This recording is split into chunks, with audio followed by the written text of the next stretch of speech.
যে গণহত্যা চলছে, আজকে আমাদের সেই তার বিরুদ্ধে প্রতিবাদ এবং আমরা ধিক্কার জানাচ্ছি। একই সাথে আমরা বলতে চাই,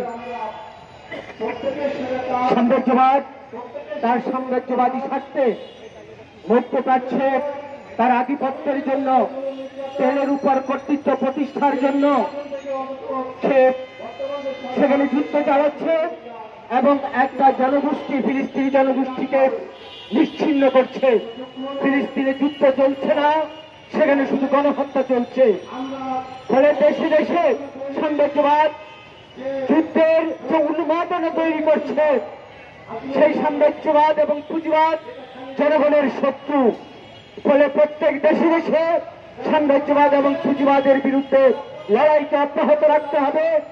আমরা বাংলাদেশের জনগণ, বাংলাদেশের সমাজতান্ত্রিক দল এখানকার গণতান্ত্রিক শক্তিগুলো নিয়ে সাম্রাজ্যবাদ এবং পুঁজিবাদী শক্তির বিরুদ্ধে অব্যাহত লড়াই চালিয়ে যাব।